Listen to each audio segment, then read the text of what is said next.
Passing half guard. And in particular, like getting into the, kind of going through the Kimura Trap position to get around the guard here. So my goal usually is, especially for like passing a standard half guard or any half guard really, is I want to be able to flatten my opponent, right? And I want to get into this little hip control zone here, where if I can put a part of my body in here, right, it's going to be more difficult for him to get his legs back in between me and him, right? And something that helps me accomplish this is going to this reverse Kesa Gatame here, right? So that's my goal, especially if someone's like playing knee shield here, right? I'm trying to flip my body around this leg and hopefully getting into this position where we have a lot of attention focused on the hips and legs and a lot of pressure to be able to flatten them out here, right? So my starting position is usually hand on the hip, hand on like the knee or thigh, kind of depending on where your partner's leg is here, right? I'm trying to make sure that this leg can't come underneath and start doing too many things. So I like to put a lot of weight here to help pin this and keep that from being a weird variable, right? So when I'm starting here, I'm gonna start trying to come, and I want to squash this leg down here. Sometimes I'll even go from the hip and weave through here, right? And I want to be able to push his legs together, right? And now I'm going to switch almost like my chest from being connected with my right shoulder to my left as my feet drive, right?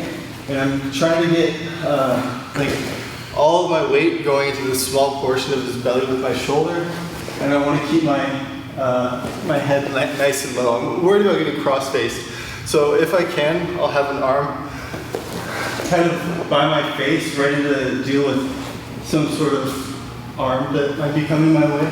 But my goal is, again, like just to really solidify my positioning, just right at this hip level here. So I'm squashing this leg down if I can, right? But driving with my back feet as I start to turn and drive in, right? And once I kind of start to establish him being on his back, right, that's when I'm trying to get my arm from, because it was blocking the hip down here, right? I want to start sneaking it up and getting to the other side here, right? My foot is pushing me into my person, right? But all of my weight is centered, right, on his abdomen here.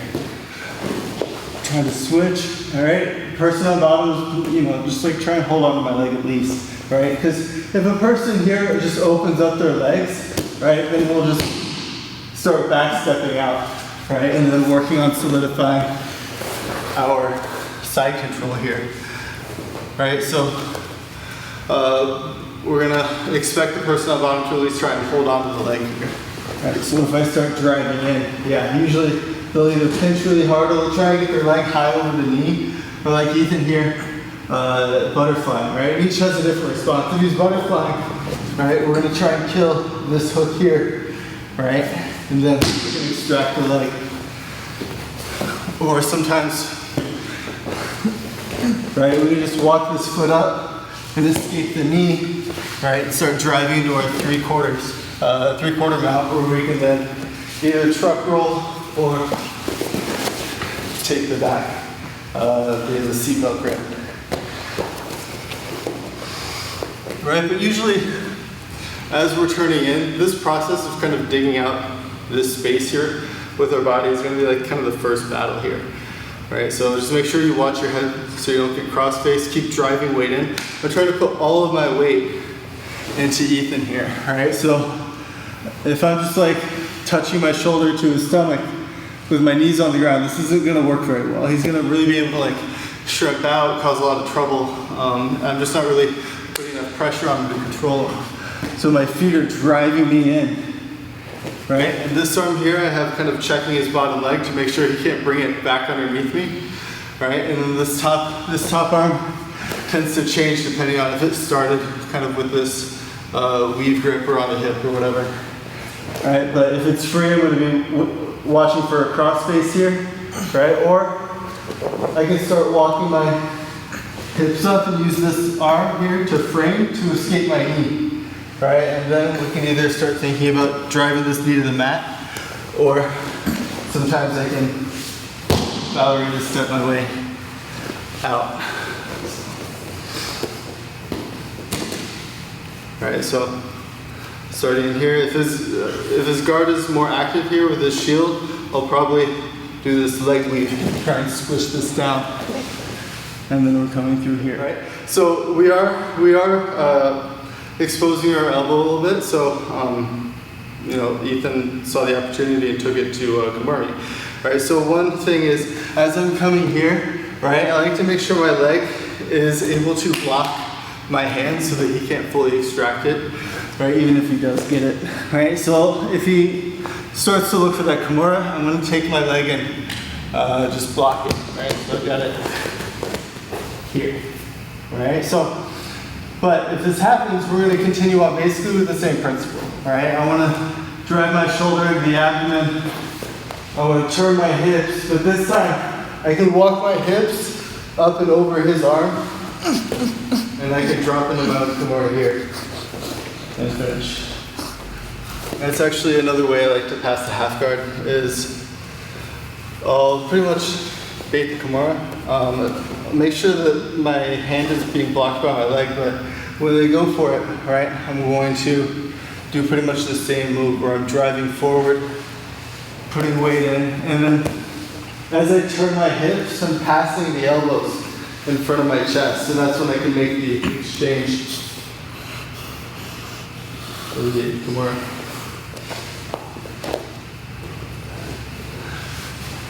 Alright, so just really make sure you don't let go of this leg, because usually they're hanging on, or putting a lot of weight into it and hanging off of it. So if you let go, it's going to go very quickly. Right, so you got to really make sure that this leg is there. So if I'm in a half guard here, right, I don't let my hand go anywhere outside of my leg because it's just a liability at that point. Like, I'll have my elbow out, that's fine, right, because I really want him to go for the Kimura, right, but this hand needs to stay blocked by the leg here, right, at all times, right, even if you're not even really thinking about doing this particular move. Like, I wouldn't want my hand out here ever, right? This leg needs to always be there just in case. So anyway, go ahead and lock up the Kimura. Good, try and finish it.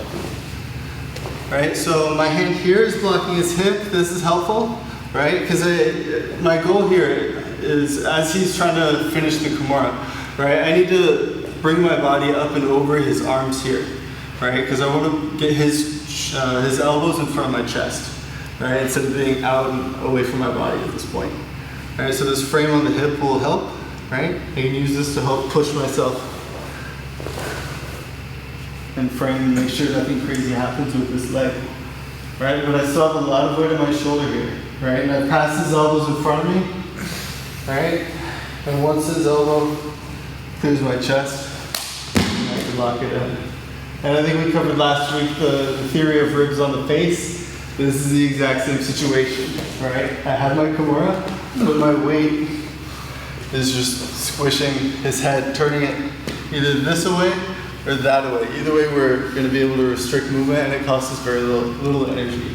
And we can put a lot of weight on there. All right, so get the shoulder in, drive in, try and get him flat if we get here, right? If I can, once I extract my elbow, right, this is kind of a different game, but we have options. If we can bring our bodies up, I really like occupying this armpit space, and then I can extract my leg here. We can step and do mount stuff.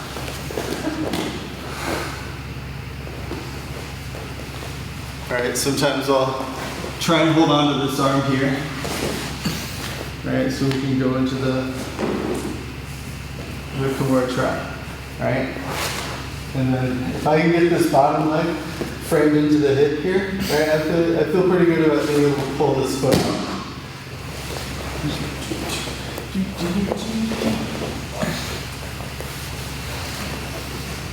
Right, if I find his elbow, then I'm going to try and feel it, get a hand in. And then we can either attack the arm up here, or we can use it to... Whoop. Go ahead and position.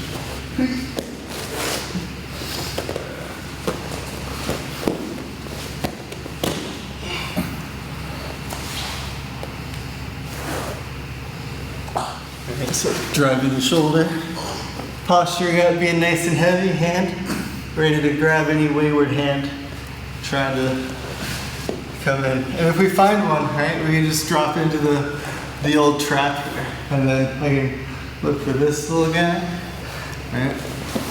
Or I could just come over here into our little trap. Right, when I get here, I want to try and get my hips under his head so I can kind of break his posture down and make him, like, it's harder for him to move, right? And also, it's like my start to getting on his back, right? I already have something that'll let me kind of start creeping down into like a backpack style, right? And then from here I can use that to start exposing his back even more and take it in a more traditional fashion.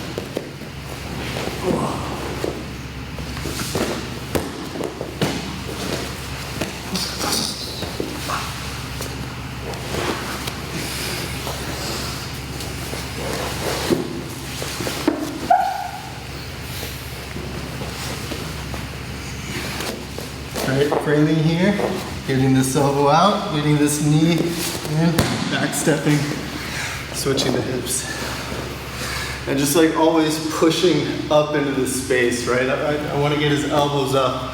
I want to be in charge of the central space here, like always falling towards and into his head here with good pressure. Make him not enjoy